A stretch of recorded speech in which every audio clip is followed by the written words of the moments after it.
The news broke like an earthquake, sudden, shocking, and impossible to ignore.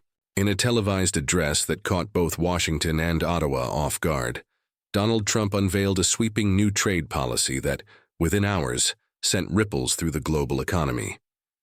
The plan, branded the American Prosperity Initiative, was pitched as a bold move to strengthen U.S. industries and bring wealth back home. But north of the border, the reaction was immediate and brutal. Economists, politicians, and citizens alike began sounding the alarm. Trump's new trade policy wasn't just changing the game, it was crushing the Canadian economy. From the very moment Trump took the stage, his tone was fiery and unapologetic. "For too long, America has been bled dry by unfair trade," he declared. "Other nations, even our so-called friends, have taken advantage of us. That stops today. From this day forward, we will trade on our terms, not theirs." Behind him, a massive screen displayed one phrase in bold letters: "America first, always." The specifics of the policy were even more dramatic than the rhetoric. Effective immediately, Trump announced new tariffs on a wide range of imports, from energy products and lumber to agricultural goods and automobiles. Canada, America's largest trading partner, was hit the hardest. 30% tariff on Canadian oil, a 20% duty on auto parts, and new restrictions on cross-border dairy and lumber exports sent shockwaves through the Canadian market. Within minutes, the Canadian dollar plunged. Stock exchanges in Toronto and Montreal opened to chaos as investors rushed to pull money out of vulnerable sectors. Oil companies based in Alberta saw billions wiped from their valuations in a single day. The agricultural industry, already under strain from previous trade disputes, faced uncertainty about how to export goods to its biggest buyer, the United States. In Ottawa, Prime Minister Justin Trudeau was forced into crisis mode. Standing at a podium in Parliament, he called the policy an economic attack on Canada disguised as trade reform. His voice was measured, but the tension was clear. "The United States has always been a partner, a friend, and an ally," Trudeau said. "But these measures are punitive, unjustified, and deeply damaging to both of our economies." Behind the scenes, Canadian officials scrambled to respond. Emergency meetings were held with top business leaders, economists, and trade negotiators. The government's immediate goal was to stabilize the markets, but that proved nearly impossible as panic spread. Analysts predicted a potential loss of over 200,000 Canadian jobs within the year if the policy remained in place.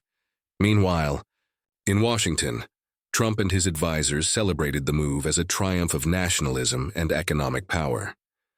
In an interview later that evening, Trump doubled down. "I love Canada," he said, "but we're done being the nice guy. They've been running trade surpluses with us for years, taking advantage of our markets while putting tariffs on our goods. It's not fair, and we're finally standing up for ourselves." But the data tells a more complicated story. While the U.S. has historically run a modest trade deficit with Canada, much of it stems from the energy sector, particularly oil and gas imports that the U.S. relies on to power its industries. Canada supplies nearly half of America's imported crude oil, a relationship that has kept both economies intertwined for decades. By targeting energy imports, Trump effectively disrupted one of the most critical supply chains in North America. The fallout was immediate. Gas prices in the U.S. began to rise as refineries scrambled to find alternative sources. Canadian oil producers were forced to slash output, laying off thousands of workers in Alberta and Saskatchewan. The ripple effects extended far beyond energy. The automotive sector, which relies on cross-border parts manufacturing, saw major disruptions. Factories in Ontario slowed production, and American plants that depend on Canadian components warned of impending shortages. For Trudeau, the crisis became political dynamite. Opposition parties in Parliament seized the moment, accusing his administration of weakness and poor diplomacy. "This government has failed to protect Canadian workers," one opposition leader declared. "Trudeau's soft approach to Trump has backfired. Now our economy is paying the price." In response, Trudeau's team attempted to rally support, emphasizing unity and resilience. He called for emergency negotiations with Washington, urging calm while seeking solutions. But public frustration continued to grow. Protests erupted in major cities, with banners reading "Stand up to Trump" and "Canada deserves better." Polls showed a sharp drop in Trudeau's approval ratings, particularly among working-class Canadians hit hardest by the economic downturn. Meanwhile, Trump's base was ecstatic. On conservative media outlets, pundits hailed the trade policy as a masterstroke. "Trump is finally forcing Canada to play fair," one commentator said on national television. "For decades, they've benefited from our markets without giving enough back. This is America reclaiming control."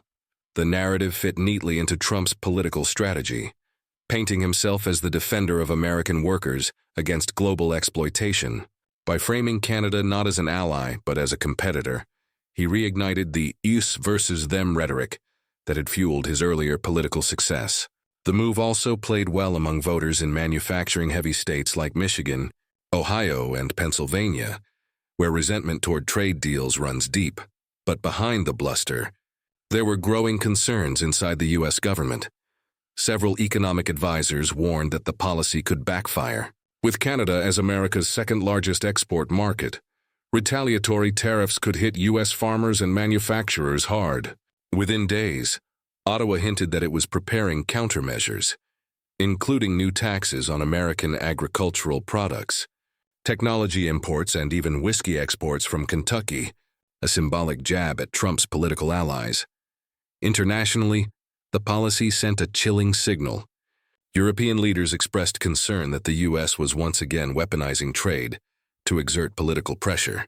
China, meanwhile, saw an opening. Beijing began quietly reaching out to Ottawa, offering increased trade partnerships and investment opportunities to fill the void left by strained U.S.-Canada relations. "If America closes the door," one Chinese diplomat remarked, "China will open a new one." For Canada, this shift could mark a turning point. Economists predict that, if the trade war continues, Ottawa may pivot toward diversifying its economic relationships, strengthening ties with Asia, Europe, and emerging markets. The result could be a gradual decoupling from U.S. dependency, something few would have imagined just a decade ago. Still, the short-term pain is undeniable. Reports from across Canada paint a grim picture: shuttered factories, declining consumer confidence, and layoffs across multiple sectors. Small businesses that rely on cross-border commerce are struggling to stay afloat. Farmers, in particular, are facing devastating losses as export restrictions leave crops unsold and prices plummeting. In cities like Toronto and Vancouver, financial analysts warn that the economic slowdown could ripple into housing and investment markets. "When trade freezes, everything else slows down with it," one expert explained. "The Canadian economy is built on exports, and the U.S. is our biggest customer. Losing that stability overnight is catastrophic." As the crisis deepens, Trudeau finds himself cornered politically. His calls for diplomacy are being drowned out by growing demands for retaliation. Yet escalating the conflict could push both nations toward a full-blown trade war, something neither side can afford. The Canadian Prime Minister is now walking a tightrope, trying to defend national interests without sparking a collapse in U.S.-Canada relations. In the United States, Trump's team continues to spin the policy as a victory.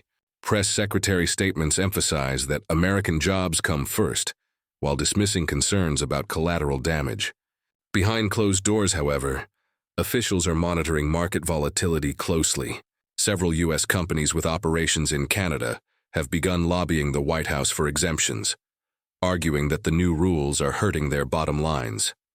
Still, Trump appears unfazed. In another rally, he doubled down once again. "They said we couldn't do it. They said we couldn't stand up to Canada. Well, we did, and America is winning again." The crowd erupted in cheers, but winning, as economists warn, is relative. As trade barriers rise, supply chains stretch thinner, and political trust erodes, the long-term damage could outweigh the short-term gains. "This is not just about economics," said one international relations scholar. "It's about the unraveling of one of the closest partnerships in modern history." By the second week, the tension had reached a breaking point. Canadian officials formally filed a complaint with the World Trade Organization, accusing the United States of violating international trade agreements. Washington brushed it off. "We don't answer to global bureaucrats," Trump's trade representative said bluntly.